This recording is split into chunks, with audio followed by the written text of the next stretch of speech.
What's going on, everybody? This is Mortym bringing you Stage 2 of the Maelstrom Arena with the Venom Claw, which is the build I made for the Dark Brotherhood changes to the Dragon Knight.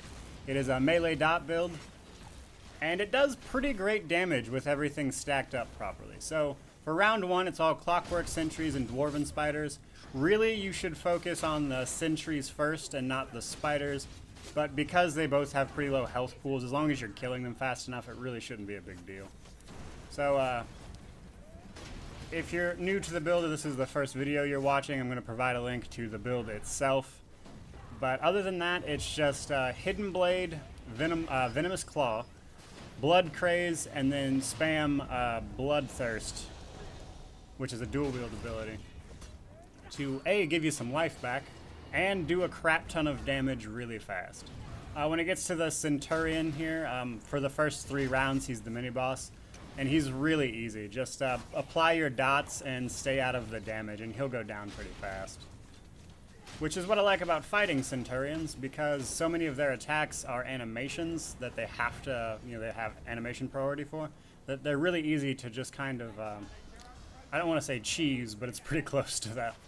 So for round 2, they start adding the Dwarven the Dwarven Spheres, rather, which is the same for round 3 as well. They do more damage than the other two, so if you can, you want to prioritize Clockwork Sentries, then the Dwarven Spheres, then the Dwarven Spiders. The Spiders are annoying, but they're the least threatening thing in this one. So, Clockwork Sentry, and then I get a little slow right here, but we're going for that other Clockwork Sentry, which we will then kill. And they die super fast, they have like no life. And then on to the Dwarven Sphere. So, for Seht's balcony, the thing that always messes me up with this build especially is because those blades are moving faster than you walk normally, it'll happen sometimes where you accidentally kind of walk with the blade as it's moving, and if you do that, you're going to eat a crap ton of damage. So you want to try to get out of those as quickly as possible. Now, for the most part, it's fine. They just move right through you. But when you're moving from enemy to enemy, because this build doesn't have a lot of gap closing and stuff like that, and you actually have to run up to things, other than, with the bow. But most of your damage comes from the dual wield bar.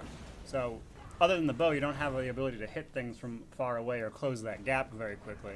So, when you're running, you can accidentally take a bunch of damage from those blades. So that's something to watch out for. Other than that, it's super easy. Hidden Blade, Venomous Claw, Blood Craze, and then spam Bloodthirst. As you can see, I kind of moved with that blade there, and I ate a ton of damage because of it. I actually had to use the healing power up there. I probably didn't have to, but there's a pretty solid chance I would have died. And we're almost done with this one, just a bit more to go.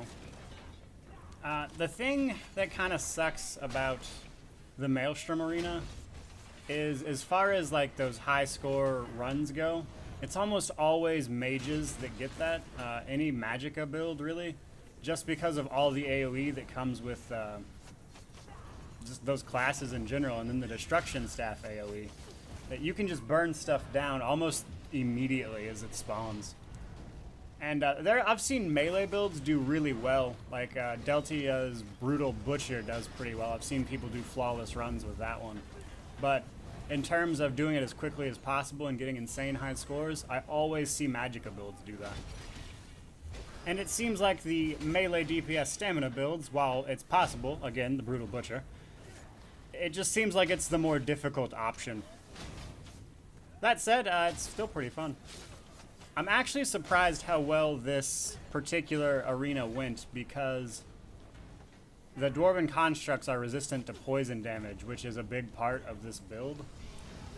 Some of your biggest dot, factually, is part of the poison one. So, for the final boss here, the 3 Centurions, there does wind up being 3 of them if you didn't know, somehow. It's pretty easy. They'll spawn, he'll hit you with that AoE lob attack that he does while he stands still. He will do his little spin around, and then every time one of the Centurions hits 25% of their health off, they spawn the other one in, and then they themselves go into the stasis. So we've spawned the second one. We just want to do as much DPS to him as quickly as possible. again, because they are resistant to poison damage, we're doing a little less damage than we would normally do. So we fall a bit behind here. As I'm running, I like to pick up the power-ups to the third guy. That way I can put him down as quickly as I can. I go ahead and drop the banner, use Endless Hail from my bow, use Venomous Claw, Hidden Blade, then I hit Blood Craze, and then he goes down into his little stasis. And we're back to the first guy, which again, just reapply your bleeds, stay out of his AoEs. When he does that big circular AoE, the melee circular spin around thing he does, you can actually block that and take pretty minimal damage. So if you don't want to dodge roll out of it, that can be the better way to go, is to just block that attack. But as you can see, because we're doing the dots and it is poison damage, this takes a bit longer than it would normally with a lot of other builds. I've seen people do this incredibly fast. Again, don't walk with the blades, you will die. So we're back to the third guy, and this is where I actually start to fall behind a bit in terms of how the DPS is checked on this fight. See, as you can see, the first guy managed to get up just a bit before I had this guy down again. So we focus on the second guy, who is taking a bunch of AoE damage from our Endless Hail and stuff, so good there. And then he goes down pretty fast, which is awesome because that allowed us to get back to where I needed to be. So again, apply our dots, Hidden Blade, Venomous Claw, and then just stay out of his AoEs, and he goes down pretty fast. What I like to do for this fight is, because Standard of Might doesn't help a lot here because of their HP caps when they drop down into that stasis mode, which, I mean, they eventually come back out from, but that's a long time to wait. Your Standard's not going to outlast that. So what I like to do is, instead of that, is every time Dawnbreaker of Smiting is up, I just go ahead and use it for the extra damage and dot on the guy I'm attacking. And because it's up fairly often, it's, in my opinion at least, the better way to go for this fight. And this is where they start dying here. Block. You want to block that heavy melee hit that doesn't have an indicator, because that is a very painful hit to take during this fight. So we've got one down. The second guy's going to go down shortly here. Just got to get out of the red and everything, and then we'll be good to go. And there we go. The second guy's down, which brings the last guy up, who's up well under 25% because he got caught in an animation. And that's all there is to Stage 2, guys. So there's Stage 2 with the Venom Claw. I hope you guys enjoyed it. If you did, please subscribe. Check out the build if nothing else. But have a great day.